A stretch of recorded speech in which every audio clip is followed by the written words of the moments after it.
Bagaimana keputusannya? Pemilik perusahaan akan berganti. Bagaimana nasib karyawan? Ya, perusahaan akan dijual. Tapi jangan khawatir, perusahaan akan bertanggung jawab terhadap hak-hak karyawan. Sekarang kita telepon S. Andi.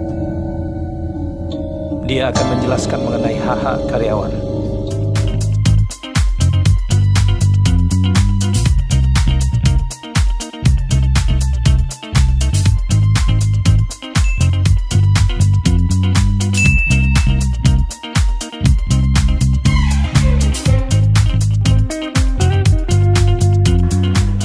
Halo rekan-rekan Aks Andi, kebetulan sore hari ini kopi baru datang dan tehnya Pak Andi baru datang juga ini. Rasanya waktu masih cukup panjang kalau kita lanjut ngobrol-ngobrol lagi Pak Andi. Kebetulan waktunya karena agak santai gini, tapi kita pembahasannya gimana kalau yang agak serius Pak Andi? Oke. Jadi karena ini kita masih seputar ketenaga kerjaan, ini coba kita akan ungkit masalah yang terjadi antara karyawan dengan perusahaan. Biasanya perselisihan mungkin Pak Andi ya, yang saya tahu yang paling banyak itu masalah PHK karyawan. Dan kebetulan kan berapa kali Pak Andi dalam pertemuan Aks Andi itu mengatakan bahwa ada 11 kriteria orang itu bisa dipecat gitu ya, atau di PHK. Gimana kalau kita bahas salah satu Pak Andi? Siap. Jadi sore hari ini saya memilih hal yang cukup menarik. Bagaimana kalau PHK karyawan diakibatkan karena peralihan kepemilikan, perubahan status, peleburan perusahaan Pak Andi ya? Itu ada ya Pak Andi ya? Di salah satu kriteria 11 PHK ya? Jadi sering terjadi di perusahaan-perusahaan, mungkin tidak hanya di Jakarta, bisa jadi di seluruh Indonesia, bahwa perusahaan itu berganti kepemilikan. Ini menjadi menarik bagi karyawannya begitu. Jadi karyawan ini apakah ketika terjadi perubahan pemilik itu nasibnya harus dipecat atau bisa dipekerjakan lagi, atau seperti apa? Nah ini coba kita akan bahas Pak Andi. Kalau dari kriteria 11 itu Pak Andi, PHK karena perubahan kepemilikan, peleburan atau pergantian pemilik saham begitu, seperti apa Pak Andi PHK-nya seperti itu? Oke, gini Pak Eri, ini topik yang sangat menarik nih ya. Jadi kalau perusahaan itu mengalami perubahan kepemilikan, itu sebetulnya diatur dalam undang-undang. Diatur dalam undang-undang. Jadi karyawan itu tidak usah khawatir.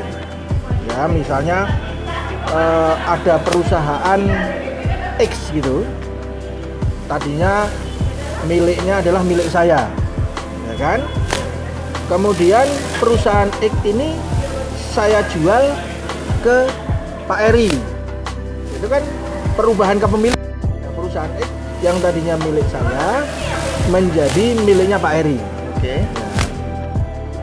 Nah itu nanti begini, kan ada pembeli yang membeli perusahaan itu, pembeli ini tidak punya karyawan, jadi membeli bersamaan dengan karyawannya gitu. Satu paket bersamaan dengan karyawannya. Nah di dalam undang-undang itu kalau terjadi peristiwa itu diatur. Undang-Undang nomor 13 Pak? Ya, Undang-Undang nomor 13 tahun 2003 pasal 163. Itu kurang lebihnya berbunyi gini. Apabila perusahaan itu terjadi perubahan kepemilikan, ya kan? Karyawannya bagaimana? Apabila karyawan itu tidak mau melanjutkan hubungan industrialnya dengan pemilik baru, Saya tidak mau ikut pemilik baru. Tidak mau ikut baru karena kan dia perjanjian kerjanya dengan saya, dengan pemilik lama. Pemilik lama. Dia ditakutkan nanti dengan pemilik baru itu ditakutkan nanti gajinya dipotong, ditakutkan nanti jabatannya turun, ditakutkan perlakuannya akan berbeda. Yang tadinya perusahaan lama itu ada bonus, nanti pemilik baru tidak ada bonus. Itu dia khawatir seperti itu. Maka karyawan kalau tidak mau meneruskan itu mempunyai hak atau mendapatkan hak, ya, itu 1 kali pesangon, ya. Jadi gini, di dalam Undang-Undang 13 pasal 156 itu kan mengatur perusahaan wajib memberikan pesangon terhadap orang di PHK kan. Pasal 156 ayat 1 wajib memberikan pesangon. Ayat 2 itu hitungan-hitungan itu tadi, ya. Misalnya masa kerja itu, pesangon itu masa kerjanya 0 atau kurang dari 1 tahun dapat 1 kali, ya kan. 2 tahun tapi kurang dari 3 tahun itu dapat 2 kali, gitu-gitulah ya. Itu pesangon. Di pasal 156 disebutkan pesangon, kemudian yang pas ayat 3-nya itu penghargaan masa kerja. Penghargaan masa kerja dimulai dari masa kerja 3 tahun sampai 6 tahun dapat 2 kali upah. 6 tahun sampai 9 tahun dapat 3 kali upah. 9 tahun sampai 12 tahun dapat 4 kali upah, dan seterusnya. Terus yang ayat 4-nya adalah cuti yang belum diambil. Dapat juga karyawan. Kemudian pergantian perumahan dan pengobatan itu besarnya 15%. Lah 15% dari mana? 15% dari pesangon tadi dapatnya berapa, ditambah uang penghargaan masa kerja dapatnya berapa, dijumlahin, ditambah lagi 15%. Nah, kalau terjadinya seperti pemutusan hubungan kerja karena perubahan kepemilikan ini dan karyawan tidak mau meneruskan hubungan industrialnya dengan pemilik baru, itu dapatnya uang pesangon 1 kali, ya kan? Ya, makasih. Kita rehat sebentar, Pak. Ya, oke. Makanan udah datang. Oke, terima kasih. Ya, Pak. oke. Ini lanjut. Jadi ya lanjut. Jadi pesangonnya tadi setelah dikalikan tadi dapat 1 kali, ya kan? Ditambah uang penghargaan masa kerjanya dapat 1 kali, ditambah 15%. Apabila karyawannya yang tidak mau meneruskan kerjanya dengan pemilik baru. Saya bekerja sudah 2 tahun gitu, Pak Andi. Nah, kalau masa kerjanya 2 tahun, berarti pesangonnya dapatnya 3 kali upah. Kemudian penghargaan masa kerjanya tidak dapat, karena penghargaan masa kerja itu baru dapat apabila masa kerjanya minimal 3 tahun. Yang diterima adalah tadi pesangonnya 3 kali upah, berapa, baru ditambah 15%. Gitu. Oke, nanti mungkin rekan-rekan bisa cek juga secara detail di Undang-Undang 13 itu ada gitu ya, Pak? Ada. Jadi kalau terjadi peristiwa seperti ini, ingat ya, tolong dicatat. Yang perlu dibaca adalah Undang-Undang 13 tahun 2003 pasal 163 dan pasal 156. Nah, di situ nanti kalau kurang jelas bisa nanya ke kita melalui email dan sebagainya. Ya, tadi Seperti kita itu. bicara kemungkinan ketika karyawan tidak mau, Pak Andi ya. Lah kalau karyawannya mau ini, kita lanjut lagi gitu, dapat kompensasi atau gimana, Pak Andi ya? Nah, gini, kalau secara undang-undang, kalau karyawannya mau, hubungan kerjanya kan dengan PT itu, ya udah, tidak terjadi apa-apa. Oh, berarti nggak dapat apa-apa? Nggak ya? dapat apa-apa, dia tetap bekerja seperti semula, ya kan, tetap mendapatkan gaji. Itu Kalau masa kerja dipotong nggak, Pak Andi? Kalau kita misal ikut perusahaan baru, masa kerja itu lanjut atau lanjut, tidak boleh ada yang dipotong, tidak boleh ada sesuai dengan potong. Cuman memang sering terjadi perusahaan itu kepengen membeli perusahaan itu beserta karyawan, tapi karyawannya dari nol masa kerja. Oh, dalam kondisi baru semua lah, dalam ya? kondisi baru, Karyawannya nol tidak masa awal kerja. semua. Nah, itu memang tidak diatur dalam undang-undang, tapi penyelesaiannya biasanya dinolkan masa kerja itu seakan-akan kayak di PHK dapat pesangon 1 kali tadi, ya kan, untuk menggantikan masa kerja menjadi 0, kemudian dilanjutkan dari 0 ke perusahaan baru, ya ya kan?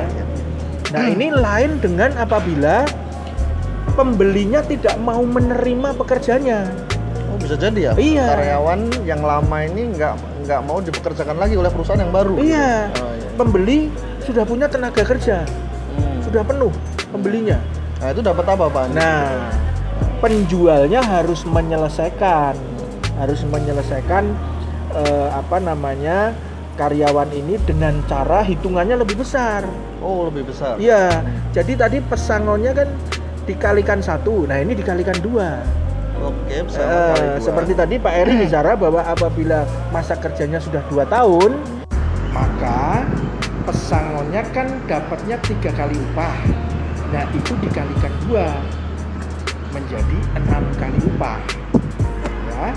Kemudian penghargaan masa kerjanya tidak dapat. Seperti yang saya sampaikan tadi, penghargaan masa kerja itu dapat apabila masa kerjanya minimal 3 tahun. Nah, jadi akhirnya tadi dapat 3 kali 2 menjadi 6 kali upah ditambah 15%. Begitu. Jadi nggak boleh ternyata itu asal pecat karyawan dengan perusahaan baru itu asal pecat kemudian nggak dikasih apa-apa gitu. Nah, itu salah ya, Pak? Itu nggak bener, tuntut aja. Oh, iya. Oke. Kira-kira ada dapat lagi nggak, Pak Andi, selain apa tadi pesangon, penghargaan masa kerja sama yang pengobatan sama perumahan itu. Oh, yang 15%. 15% itu adalah uang ganti pengobatan sama perumahan. Sama ini ada namanya pengembalian asal rekrut. Oh. Nah, pengembalian asal rekrut itu misalnya saya kantornya ini kerja di Jakarta. Tapi saya rekrut di Surabaya, direkrut sama HRD-nya, rekrutannya di Surabaya. Berarti ada akomodasi untuk saya dikembalikan ke asal rekrut. Itu dibiayai. Kemudian cuti kita sudah punya cutinya sudah jatuh tempo tapi belum dipakai. Itu diapain, Pak? Diuangkan. Oh, dibayar sama perusahaan. Kalau cutinya masih sisa 6 hari, ya dibayarkan perusahaan berbentuk uang nanti. Gitu. Jadi banyak yang harus diperhatikan oleh perusahaan supaya ini bisa smooth. Iya. Berarti kalau misalnya saya sebagai karyawan bisa ngitung sendiri, Pak Andi, ya? Bisa. Saya dapat berapa ketika terjadi perubahan kepemilikan. Betul, gitu. bisa. Pilihannya bisa saya itu nggak ikut perusahaan baru, atau saya ikut, atau saya itu pengennya ikut tapi nggak dipakai gitu ya, tadi ya? Iya. Nggak dipakai oleh perusahaan yang baru. Karena penyebabnya adalah pengusaha tidak mau memakai karyawan itu, pesangonnya lebih besar. Iya. Karena posisinya karyawan itu kepingin kerja, tapi pengusahanya yang tidak mau menerima. Iya. Alasannya dia sudah punya tenaga kerja. Iya. Itu diselesaikan dengan cara negara melindungi dengan cara pakai Undang-Undang 13 itu pasal 163. Itu. Biasanya proses mekanismenya gimana tuh, Pak Andi? Berarti saya harus bertanya ke HRD ke perusahaan lama, ini saya dapat pesangon nggak ini ketika terjadi perubahan gitu? Atau saya menunggu saja atau gimana biasanya mekanisme? Ya, sebaiknya gini, kalau perusahaan itu dijual, itu kan lebih baiknya itu ada sosialisasi, kepada karyawan, ya kan? Karyawan itu kalau memang mau dipakai dikasih tahu, nggak mau dipakai nanti dikasih tahu juga. Berarti ya itu kan? Lebih ke etika atau? Ya, lebih ke itu, kebaikan lah. Kan gini, hubungan antara pengusaha sama karyawan ini selama ini sudah harmonis, ya kan? Sudah harmonis. Jangan sampai cedera pada saat perpisahan. Ya. Masuknya baik, tapi keluarnya tidak baik. Ya, kita hubungan itu kan tidak hanya cuma di perusahaan itu, bisa suatu saat kita nanti ketemu di mana. Nah, itu memang tidak diatur dalam undang-undang, tapi sebaiknya biasanya kalau perusahaan-perusahaan bonafit, saya beberapa kali mendapatkan tugas untuk menjadi panitia dalam penjualan perusahaan, itu 3 bulan sebelumnya sudah sosialisasi, ya kan? Terus pertanyaan-pertanyaan dari karyawan, Pak nanti seandainya nanti dengan pemilik baru saya gimana Pak? Ini pertanyaannya banyak sekali dan harus dijawab. Iya, iya. Itu Pak. Iya Pak Andi, karena memang saya beberapa kali juga mendapati kasus bahwa begitu saja karyawan itu dipecat tanpa dapat apa-apa ketika terjadi pembelian atau pengalihan kepemilikan perusahaan Pak Andi. Kasihan. Makanya dengan pencerahan sesi kali ini semoga teman-teman juga tahu bahwa itu diatur ya, semua dapat pesangon ya Pak Andi. Dapat pesangon. Itu walaupun perusahaan multinasional luar negeri semuanya pokoknya yang ada di Indonesia, Iya. semua harus ngasih pesangon kalau mem-PHK karyawan. Ini undang-undang sangat tinggi sekali, yang ngatur itu undang-undang. Gitu. Jadi wajib dijalankan. Oke. Ini masalahnya bukan cuma ini, nanti pembahasannya upah itu apa, ya kan? Nanti dirinci tuh. Menurut undang-undang upah adalah ini, karena buat perkalian dalam perhitungan pesangon tadi itu adalah upah, bukan gaji pokok. Bukan take home pay. Nah, nanti saya usulkan kepada Mas Eri, kita setelah sesi ini membahas tentang upah itu apa.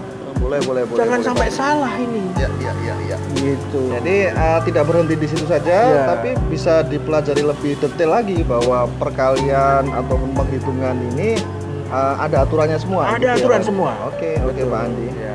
Oke, mungkin sesi untuk PHK karena perubahan kepemilikan, peleburan kepemilikan ini kita cukupkan Pak Andi. Ya. Saya rasa sih ini teman-teman juga nanti bisa ngitung sendiri. Betul. Ataupun membaca kembali aturannya dan nanti juga bisa tanya-tanya ke Pak Andi ya kalau memang ada yang bingung, ada yang perlu ditanyakan, ada yang konflik gitu Pak Andi. Bisa ya nanya ke forum ini ya. Iya. Oke.